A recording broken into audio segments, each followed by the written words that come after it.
Hello everyone, welcome back to my channel. In today's video we are going to discuss all the characters from the Canterbury Tales. This video is going to be in English as some of you requested that we should have videos in English. So I'm planning to take everything in English further on from here. But let's see how it goes. All the characters which were in the Chaucer's famous poem, the Canterbury Tales. So before we start talking about the characters, let's just get an outline of the poem. Chaucer decided to write about 120 tales, but he was able to finish only 24, out of which only 20 were complete. 22 tales were in verse form and 2 tales were in prose form, which were Parson's Tale and the Melby's Tale. Total 17,000 lines are written in this poem, and this poem is written in Middle English language. It took 13 years for Chaucer to finish this poem. Like, he did not actually finish it, but whatever we have, it was finished in 13 years, which was from 1387 to 1400. The characters which we can see are 29 pilgrims, one narrator, which is Chaucer, and one host, Harry Bailey. He was the owner of the inn in which all the pilgrims, everyone was staying in. The group of pilgrims include a wide cross-section of English society, like a knight, a squire, his son, professional men like doctors, lawyers, merchant, shipmen, various representatives of religious orders like prioress, monks, friar, parson, substantial farmers, miller, reeve, a cook, craftsman, and so many other people. Chaucer is trying to do here is he's trying to tell us about what was happening in his society at that period of time in Britain. So he was giving us a glimpse of all these people. So these people, they were not extremely rich, but also they did not come from the poor strata of the people of that time. So these people, they were like the middle class people of the society. The General Prologue does not have a real source. Individual portraits of priests or peasants or knights abound in medieval literature, and personified abstraction in religious and secular allegories are quite common. We also come across description of different orders of society and the use of physical and temperamental characteristics to classify men and women. But they are so vividly imagined and individualized that scholars have searched for real-life parallel or sources. Before, as I've said, that we will just talk about the poem and the characters. I am not doing a summary of it in this video, but if you need me to, just let me know in the comment section, then I can have a summary of the poem as well. For now, let's start with the characters from the Canterbury Tales. The first one is the knight. He is a brave and honorable fighter. He is known for his valor. His clothes are stained with blood from battles. He is a world traveler and holds the highest rank among the pilgrims. He is chivalrous, humble, and loyal to the king. The knight is also devoutly religious. The second character is the squire. He is the knight's son. He is young and fashionable. He is a ladies' man, lusting after women. He sings songs and writes poetry. He is skilled in riding horses, and he contrasts his father by being boastful.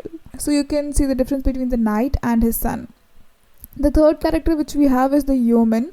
He is the knight's servant. He is dressed in green and he is skilled with a long bow. He is capable helper to the knight. The fourth character which we have is the famous prioress, a nun who is more concerned with her manners, food and appearance than with the prayers. She wears fashionable clothes and has a gold brooch with Latin inscription, "Love conquers all."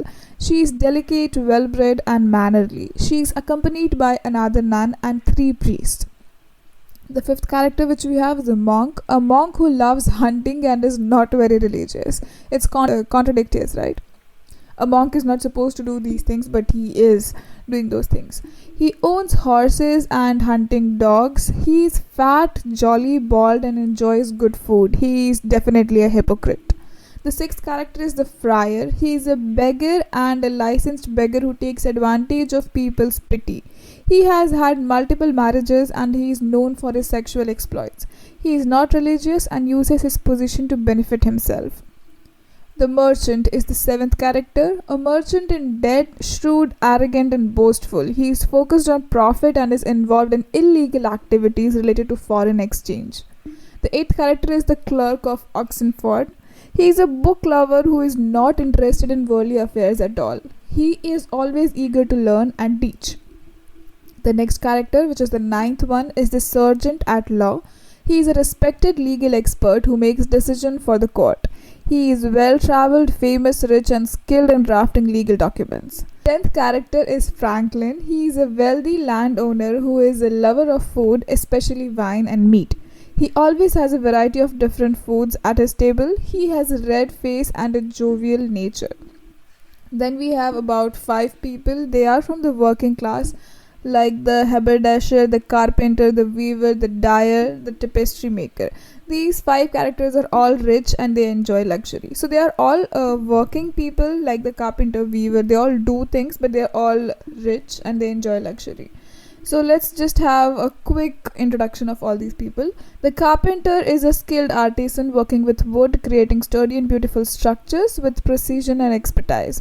The weaver is the master of fabric production, transforming raw fibers into intricate textiles through meticulous weaving techniques. The dyer is expert in coloring fabric, using natural dyes to add vibrant hues and patterns, showcasing a deep understanding of color theory. And the haberdasher, he is the seller of fashionable men's accessories, offering high quality hats, belts, gloves, and more to enhance gentleman's style with attention to detail and latest trends. Then the 12th character which we have is a cook. He is a skilled cook who has an open sore on his shin but is highly regarded for his culinary abilities. The 13th character is the shipman. He is a sailor who may be involved in thievery and piracy. He lacks moral values. The 14th character is a doctor of physics. He is a lover of sleep and gold. He is kind and intelligent, but he relies on astrology to cure his patients. He has amassed wealth from treating patients during the Black Death.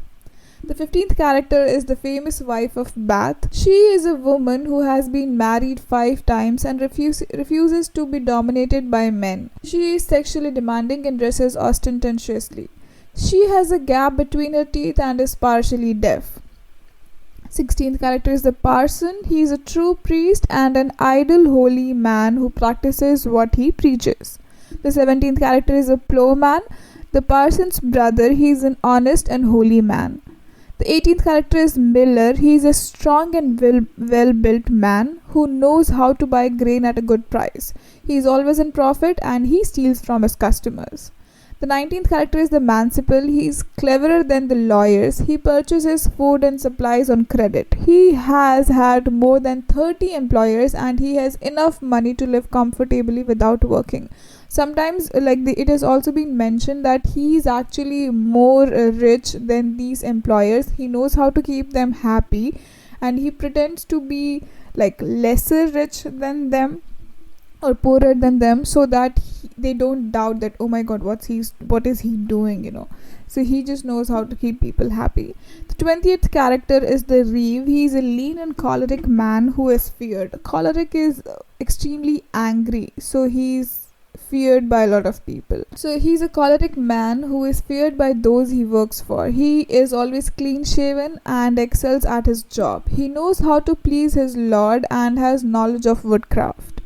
The next character is the summoner, a church official responsible for summoning people to appear in church court. He has a skin disease on his face and he speaks only in Latin. Often nonsensical when he is drunk. He will say anything when he is drunk. He will do anything for wine. The next character which we have, which is also the last character, is the pardoner, a church worker who sells fake relics such as pig bones to deceive people. He has a high-pitched voice like a goat and is greedy and hypocritical. He may be a eunuch or homosexual. He wears a Veronica sewn to his hat and considers himself fashionable. He is clean-shaven and holds various relics to sell to the poor. So these are all the characters which were mentioned in the Canterbury Tales. These are the characters with their unique traits. They make up the diverse group of pilgrims on their way to Canterbury. As you can notice, these characters are black or white. There are no grey shades in these characters, most of them. as you can say. Like they are shown as like this is he's honest, he's dishonest, he's hardworking, he's lazy, he is true to his job, he's not, most of these. But what Chaucer was trying to do, he was trying to show what was happening at that time, and we have to take everything with a grain of salt, whatever was happening at that time. So I hope that you are more clear with all the characters which were mentioned in the Chaucer's prologue to Canterbury Tales. And if you did enjoy this video, please like, share and subscribe to the channel, and do let me know in the comment section if you want me to cover anything else. I hope to see you guys in the next one.